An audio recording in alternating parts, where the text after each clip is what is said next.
Georgia GOP Chairman Josh McKoon joining us now. Thank you so much for coming on. We are now a day after the debate. We saw what some people would say were fireworks. We saw what some people would say what was a conversation between VP Harris and former President Trump. Mr. McKoon, I want to get your take. What were your first thoughts after those two got off the debate stage last night? Well, for me, there were about 15 minutes of the debate that I thought were relevant, and those were 15 minutes spent talking about the economy. And I guess the other part would be President Trump's close, which I thought was very strong. The people that we're talking to every day, they're concerned about the economy. They have anxiety about the economy. And they really didn't hear anything from Vice President Harris last night about the economy that she and Joe Biden are responsible for.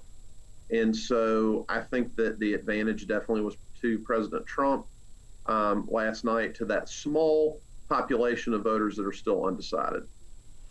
And that brings me to my next question. We know that they started off the debate with the economy. We know that that is such a crisis issue for so many voters, especially here in Georgia.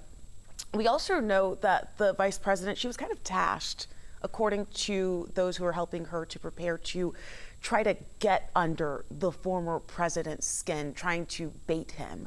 And some of those who we spoke with said that she succeeded in that. Do you believe that the former president was baited last night? I do think that Vice President Harris spent most of her time hurling personal insults at President Trump because, again, she can't really talk about her record. And she can't talk about what she's going to do in the future because she can't really seem to decide what that is. Is she going to double down on the Biden-Harris policies of the last 3.5 years? Is she going to even go further to the left? She has famously excoriated the president for being for a border wall, and now she says she's for a border wall.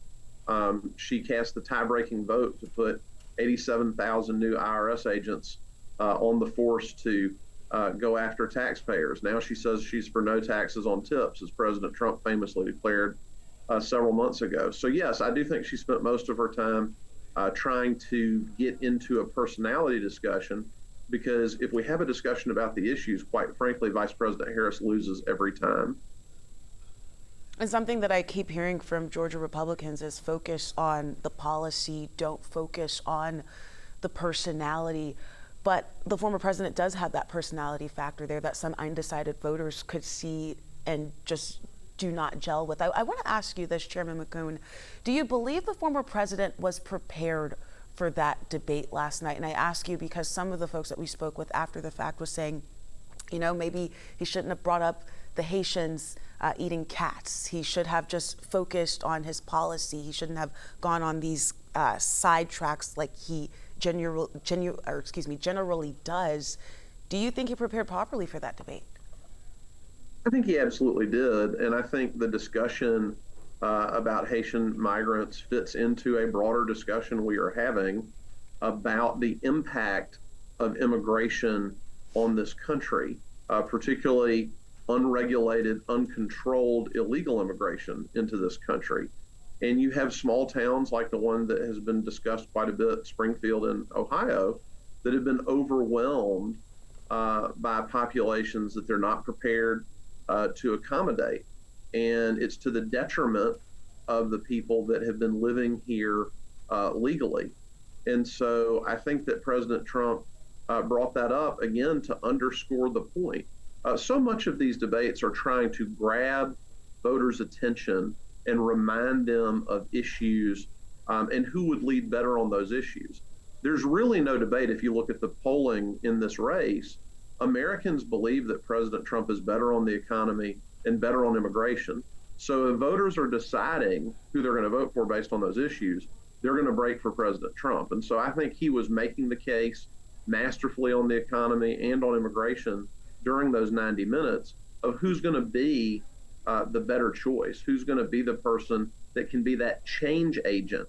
The vice president wants to pretend that she hasn't been vice president for the last 3.5 years. And I think President Trump did a good job of reminding people that if you want change, which it sounds like almost every undecided voter I've spoken to wants change, he is that change agent. Chairman McKoon, do you think that the former president should do another debate with Vice President Kamala Harris? Look, I think President Trump excels on the debate stage.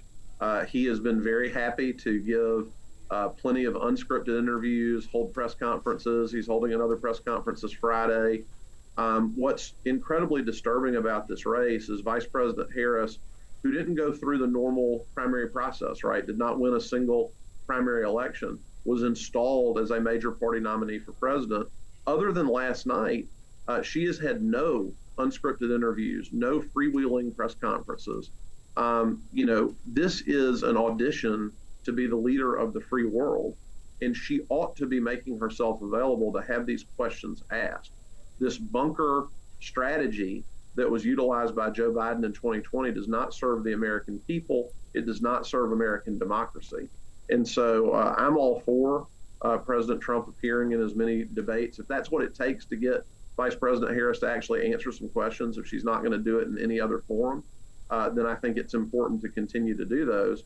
But what I really hope is that she'll actually have the guts to get up in front of the American free press and answer serious questions about this election, because the American people deserve that.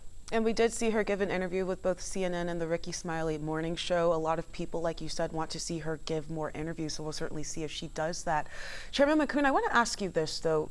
Did President Trump, did he make his point last night to convince those undecided voters here in Georgia that he is the man for the job on that debate stage?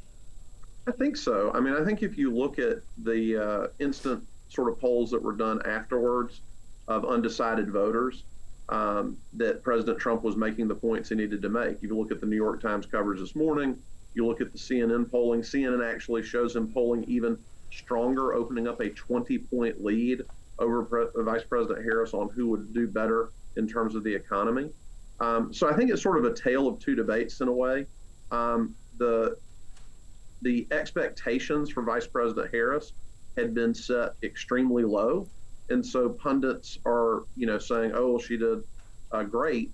But when it comes to the issues that voters wanted to hear, she was very unwilling to engage in a discussion of those issues. She was too busy calling President Trump names and, as you said earlier, trying to bait him into some discussion about things other than the issues. So I actually think President Trump had a very good debate night. I think that's one of the reasons when he was asked immediately following the debate, would he do it again? His immediate reaction was, why? I had a great debate.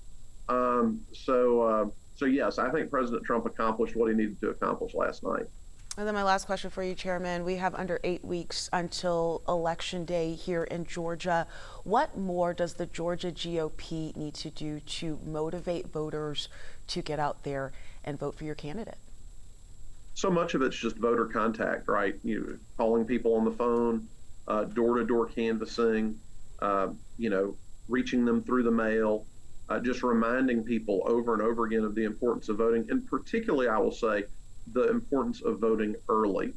That is a big shift in emphasis for us from prior elections. We are working very hard to get our voters to turn out starting October 15th, take advantage of that 3 weeks of in-person early voting, make a plan, get it done. Don't worry about lines. Don't worry about something happening on Election Day that's going to prevent you from exercising your right to vote. So that's what we're going to be spending our next 8 weeks doing, is continuing that voter contact, continuing to push our folks to the polls. And if we turn out our vote, I am optimistic that President Trump will win here in Georgia and win by a margin. Chairman McKoon, thank you so much for coming on with us. We appreciate it. Thank you for having me.